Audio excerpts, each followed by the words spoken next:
देख रहे हैं परफेक्ट समाचार। मैं पत्रकार प्रवीण कुमार। अभी हमारी मधुगी टनकुपा ब्लॉक अंतर्गत बरसाना पंचायत के मुखिया जी के पास आए हैं, तो इनसे बात करते हैं। चुनाव के बाद करीब 4.5 वर्ष बीत गई है।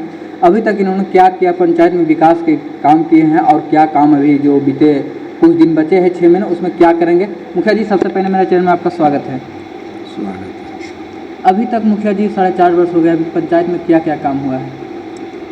हमारे अंतर्गत जो भी सरकार का फंडिंग आया उससे मैं सही तौर तरीके से लगना चाहिए। जनता के बीच हमने प्रत्यक्ष रूप में काम किया और अपने निस्वार्थ भाव से जो भी हुआ हमने जनता का सेवा 24 घंटा हमने किया। इतना तक ही कि हमने समाज के पीछे जो कहता है कि जान कुर्बान करने के लिए वो भी कुर्बानी भी हमने दिया। हाल ही फिलहाल में हमारे साथ में झगड़ा हो रही थी, जिसमें हमने झगड़ा के दरमियान में खड़ा होकर समझाने का कोशिश किया, जिसमें भी हम पर प्रहार हो गया, जिसका ज्वलंत उदाहरण है कि अभी जो हमारे ऊपर प्रहार किया वो जेल की चारदीवारी में है और हम किसी तरह बाल बाल बच गए, क्योंकि हमारी आँख फट गया था। हम डॉक्टर के पास में गए और हमारी इलाज हुई। हमारी सोच यही रही है कि जनता के बीच में क्यों न मेरा खून से लेकर के हमारी प्राण का निछावर भी उनके जनता के बीच में अगर हो जाए तो पर भी हमारी खुशी है। मुखिया जी, वो कौन लोग थे जिनमें दो पक्षों के बीच झगड़ा में आप समझाने के आपके पर क्या उन राजनीतिक दल के लोग थे? वहाँ शराब के अड्डा है और शराब के अड्डा होने के नाते मैं नहीं जानता था कि वहाँ राजनीति का षड्यंत्र होता है। राजनीति के तहत में प्लानिंग पहले ही से किया हुआ था कि इस तरह से झगड़ा हो और ज़रूर अवश्य आवेंगे अपने मोहल्ला में। वो अपने ही समुदाय के थे। वो जो है लड़का को समझा बुझा कर के इस प्रकार भेजा और उन्होंने प्रहार जो किया वो कंपनी का लोहा का जूता जानबूझ करके आया था और हमने उससे कुछ भी नहीं बोला। इतना ही कहा कि क्यों झंझट कर रहे हो, हल्ला क्यों कर रहे हो। इतना ही में अचानक आकर के मुझे प्रहार किया, जिसका परिणाम हमें बाल बाल से बच गए। अगर डॉक्टर सही सलामत हमको नहीं जल्दी इलाज करता, नहीं ऑपरेशन होती तो हम जीवित नहीं रह सकते थे। मुखिया जी, आपने बोला शराब का अड्डा था। बिहार सरकार के जो मुख्यमंत्री हैं और बिहार सरकार के पूर्व मुख्यमंत्री जो है नीतीश कुमार, उन्हें तो शराबबंदी बिहार में कर चुके, इसके लिए आप क्या कहेंगे? शराबबंदी नहीं हुई है, शराब का कीमत बढ़ाया गया है और शराब का माफिया का अधिक से अधिक माफिया हो गया है। ऐसा होता है मुखिया जी, जो शराब बेचते हैं वो नहीं पकड़ाते और पीने वाले जो गरीब तौर पे होते हैं वो फंस जाते हैं। हाँ, ऐसा ज़रूर है। जो बेचारे श्रमिक होते हैं वो थकावट दूर करने के लिए बोतल पौवा पाट पीते हैं, वही अरेस्टिंग होता है। और जो काफ़ी मात्रा में शराब का यूज़ करते हैं वो कभी जेल की चारदीवारी में नहीं है और वही इसी का संख्या ज़्यादा है। ये सही है। मुखिया जी, 4.5 वर्ष बीत गई है आपके पंचायत में। अभी तक क्या क्या जो कमियां थी उन्होंने आप दूर किए और क्या काम है जो अब करने वाले हैं? हमारे बीच हमारी सोच थी कि मेन मुद्दा लड़ाई का गली और नली है, इसलिए हमने नाली को विशेष ध्यान दिए, क्योंकि सदियों से एक भी नाली रैनपुरी में नहीं बना था। हमने महादलित बस्तियों में 2 नालियाँ बनाने का कार्य किए, एक सामुदायिक भवन बनाने का कार्य किए। नल जल का भी वहाँ अभाव था, नल जल बनाने का पीएचडी के तहत में हम ही सर्वेक्षण करके दिए थे। बीच में सरकार पीएचडी को दे दिया, वहाँ बनवाने का काम किया। महादलित बस्ती जो एक ईंटा भी नहीं लगा हुआ था खैरी में, वहाँ 2-2 नालियाँ बनवाने का कार्य किए। यहाँ भी एक लंबी नाली हमने करीब 1500-2100 फीट का नाली लिए थे, कुछ बाकी रह गया है, कुछ बना दिए, जिसमें बहुत अड़चन पैदा हो किया जा रहा है। विपक्षी के तहत में काम में अवरुद्ध किया जाता है, बार बार पटिशन दी जाती है, जिसके कारण काम जो है रुक जाता है। यही कारण है कि अधूरा है और बहुत से नाली जगह जगह पर फवे ब्लॉक लगाने का काम किए। जो भी हमारे बीच सरकार का जो फंडिंग खर्च करने के लिए आए, मैं निष्पक्ष रूप से निस्वार्थ भाव से हमने जनता के बीच सेवा किए, खर्च किए। मुखिया जी, नल जल का बहुत ज़्यादा समस्या है मुखिया जी। इसके लिए आपका पंचायत में एक खैरी गांव है, वहाँ पे देखा जा रहा है कि नल के जल का वहाँ टंकी है ही नहीं। कहना सही है। हमने उनके लिए जब हम चुनाव जीते तो करीब बहुत पहले से बंद था। हमने तुरंत वहाँ सारे नल जल को चालू करवाए।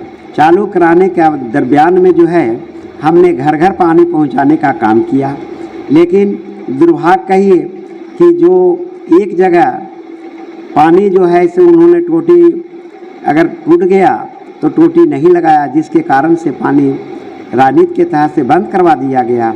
और बंद करवाने का मुख्य कारण यही है कि उससे पटवन में लाता था कि नल जल अगर चालू रहेगा तो पटवन हमारी होगी नहीं, जिसके कारण जो है इसे स्टार्टर चोरी हो गया, कुछ हो गया। अब आज तक हम 4 वर्षों से लगातार पीएचडी को दे दिया गया है, बीडीओ को, इंजीनियर को, जेई को, उससे एसडीओ को हमने पीएचडी को कहते आ रहे हैं। आज हाल ही फिलहाल में जब बात की है तो बोले सुपरवाइज़र आपका नंबर देते हैं, जाएगा।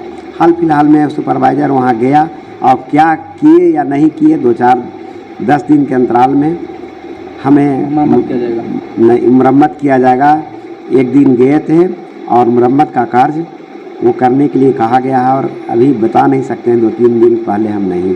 मुखिया जी, बहुत सारे डिनरों का शिकायत आती रहती है, आपका पंचायत में भी डिनरों की शिकायत है। वैसे है कि कहीं कहीं 4 kg तक, कहीं 3.5 kg तक ही डिनर राशन देती है। वैसे डिनरों के साथ आप क्या कार्रवाई कुछ कर रहे हैं? आपके पंचायत में ऐसा शिकायत है?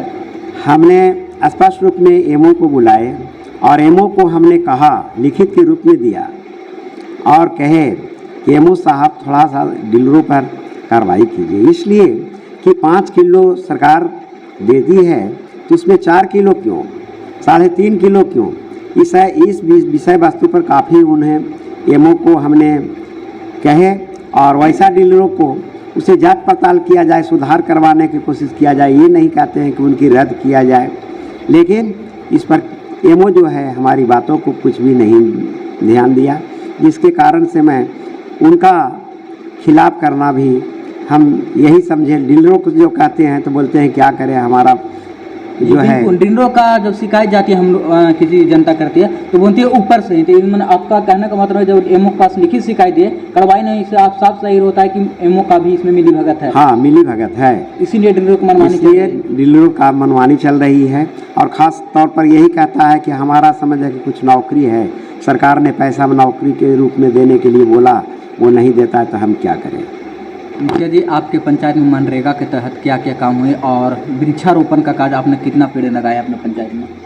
हमारे पंचायत में करीब करीब जो भी लगा बहुत से क्षतिग्रस्त भी हो गया है, क्योंकि नई जो है जल छाजन लघु सिंचाई के अंतर्गत में हमारे के यहाँ जो है वनरोपण किया गया था। जो मिट्टीकरण हुई वो बहुत से पेड़ को बर्बाद कर दिया है, खास कर करके हमारे बरसौना पंचायत में, जिसके लिए अपार दुख व्यक्त करते हैं। और हम उन लोगों को बोला, लेकिन सरकार की क्या सोच है कि एक तरफ हम लोग मेहनत कर के पेड़ को लगवाते हैं, क्योंकि पेड़ जो हो ऐसा होता है कि ऑक्सीजन देती है और इससे मानसून बनाती है। हम ज़्यादा विशेष करके पेड़ लगाए हैं, सभी पंचायतों से सबसे ज़्यादा पेड़ मेरे के यहाँ लगा हुआ है। मैं अभी हमारे पास में डाटा तो नहीं है, लेकिन सबसे पंचायत में, सभी 10 पंचायत में मेरे के यहाँ सबसे ज़्यादा पेड़ लगाया गया है। मुखिया जी, गर्मी का दिन है, आपके पंचायत में कोई ऐसा भी वार्ड या गांव है जहाँ पे पानी की दिक्कत होती है? ऐसा है? अभी हाल फिलहाल में पानी की दिक्कत होती थी। जो एक महादलित टीकाबाद था, वहाँ हमने पहले टैंकर से पानी भिजवाने का काम किए थे। और सलारपुर लेकिन श्रीपालचक एक अत्यंत पिछड़ी जाति का गांव था, उन्हें प्रयास किए। बहुत दुख के साथ कहना पड़ रहा था कि अपने स्तर से प्याव बना रहे थे, वो गाड़ी लौटवा दिया, जिसमें हम बहुत अपार दुख प्रकट किए। लेकिन हम संघर्ष जारी रखे। अभी नल जल का जो है वहाँ बैठा दिए हैं और हम जेई को बोल दिए कि यथाशीघ्र जो है उसे चालू किया जाए, और उम्मीद है कि चालू हो गया है नल जल। अभी कठिनाई नहीं है, एक जगह कठिनाई है जो रोड की साइड में महादलित बस्ती बसे हुए हैं, वो नीमाटाड़ का ही अंग है रोड पर, जहाँ जो है कुछ दिक्कत है पानी का। मुखिया जी, अंतिम सवाल, चुनाव के 4.5 वर्ष हो गई है, मात्र 6 मंथ में 5 मंथ के बाद फिर चुनाव होने वाली है। जनता को क्या कहेंगे और क्या इस बार फिर चुनाव मैदान में आना है? जनता के बीच में हम यही कहेंगे कि जो सरकार के स्तर से जो हमारा फंड मिला था, हम आप लोग को बीच में खर्च किए हैं और हमें सेवा करने की भावार्थ से आए थे। हमने 24 घंटा सेवा की है। 12 बजे रात में भी कोई अगर आ जाता था उठ कर करके, किसी प्रकार का कोई विवाद था, तो हम 12 बजे रात को भी उठ कर करके उनके घर को हम शांति कायम करने के लिए जाते थे। हम विशेष तो नहीं कहेंगे कि अगर जनता का यही कहेंगे, हमने पूर्ण रूप से सेवा किया। हमने जनता के ही सुख से सुखी हुए, जनता की दुख में दुखी हुए। अभी मैं भी चाहते हैं कि जनता के बीच से हमारा कोई सर्वा शिकायत नहीं आया है और नहीं आवेगा। मुखिया जी, अपना परिचय बताइए। मेरा नाम राम लखन मांझी मुखिया पति हूँ। मेरा पंचायत बरसौना, थाना टनकुपा, जिला गया के अंतर्गत में रहने वाला हूँ। तो आपने देखा मुखिया जी के साथ बहुत सारे विषय पे बात हुई। इन्होंने अपने ब्लॉक में सबसे ज़्यादा वृक्षारोपण किए हैं, कई जगह पे नदी बनाए हैं, कई जगह पे पानी की जल समस्याओं के लेकर टंकी भेजते थे, कहीं नल की मरम्मती कराए और इन्होंने डीलरों के खिलाफ लिखित आवेदन भी एमओ को पास दिए हैं, जो कि एमओ उनके खिलाफ कोई शिकायत नहीं किया। इन्होंने साफ कहा कि एमओ का भी, डीलरों को मनामानी में एमओ का भी साथ है, तभी तो उनके से कोई कार्रवाई नहीं किया जा रहा है। बाकी बने रही वीडियो में, मिलते हैं अगली कड़ी में।